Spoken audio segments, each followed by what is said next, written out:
Assalamualaikum warahmatullahi wabarakatuh. Perkenalkan, nama saya Anggil Tefranti, NIM 22-2018-196 dari Fakultas Ekonomi dan Bisnis jurusan Akuntansi Universitas Muhammadiyah Palembang. Baiklah, di sini saya akan menjelaskan materi saya mengenai rasio likuiditas. Rasio likuiditas adalah rasio yang menunjukkan kemampuan perusahaan untuk membayar kewajiban atau hutang dalam jangka waktu pendek. Adapun tujuan dan manfaat rasio, yang pertama, untuk mengukur kemampuan perusahaan membayar kewajiban atau hutang yang telah jatuh tempo. Yang kedua, untuk mengukur kemampuan perusahaan membayar kewajiban jangka pendek dan dengan aktiva lancar secara keseluruhan. Yang ketiga, mengukur kemampuan perusahaan untuk membayar kewajiban jangka pendek tanpa memperhitungkan kesediaan dan piutang. Yang keempat, mengukur seberapa besar uang kas untuk membayar kewajiban. Adapun jenis-jenis rasio, yang pertama, rasio lancar, yang kedua, rasio sangat lancar, yang ketiga, rasio kas, yang keempat, rasio perputaran kas, dan yang kelima, inventory to net working. Baiklah, di sini saya akan menjelaskan rumus-rumus dari rasio dan beserta contohnya.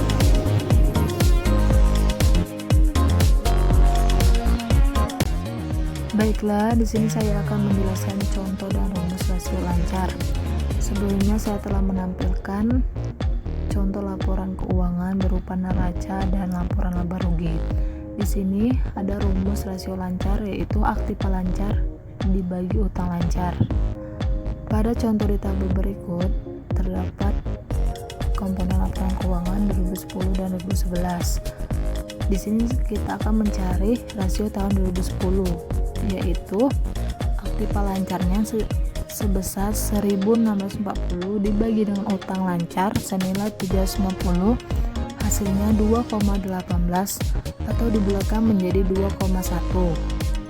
Sedangkan rasio tahun 2011 yaitu aktiva lancarnya sejumlah 1.340 dibagi utang lancar 750 sama dengan 1,8 atau dibulatkan.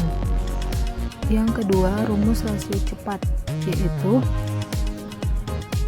aktiva lancar dikurang persediaan dibagi utang lancar. Contohnya pada tabel berikut, yaitu pada tahun 2010 aktiva lancarnya sebesar 1.640 dikurang persediaan 250 dibagi utang lancar 750 sama dengan 2,52 kali. Pada tahun 2011 terdapat aktiva lancar sebesar 1.340 dikurang persediaan 310 dibagi utang lancar, hasilnya 2,2 kali. Yang ketiga, rasio kas. Rumusnya yaitu kas ditambah bank dibagi utang lancar.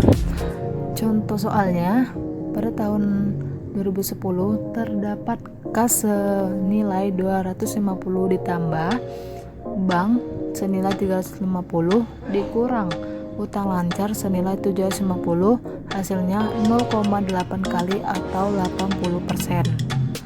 Sedangkan tahun 2011 terdapat kas sebanyak 260 ditambah bank 350 dibagi utang lancar 750, hasilnya 0,746 kali.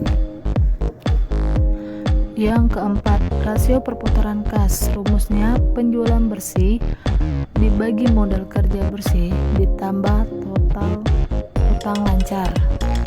Contoh soal pada tahun 2010 terdapat penjualan bersih sebesar 5.950 dibagi modal kerja bersih sebesar 1.640 dikurang total utang lancar 750, hasilnya 6,68 atau 7 kali.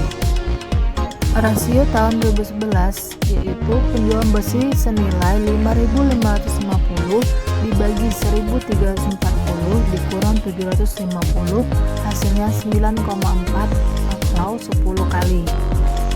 Yang kelima, rumus inventory to net working, yaitu persediaan dibagi aktiva lancar dikurang utang lancar.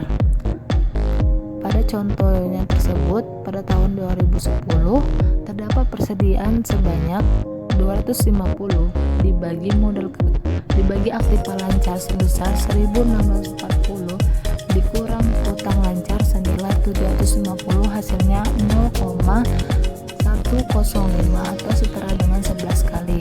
Sedangkan rasio pada tahun 2011 persediaannya sebanyak 310 aktiva lancar sejumlah 1.340 dikurang utang lancar senilai 750, hasilnya 0,148 atau setara dengan 15 kali. Berikut hasil pengukuran dari jenis rasio tersebut.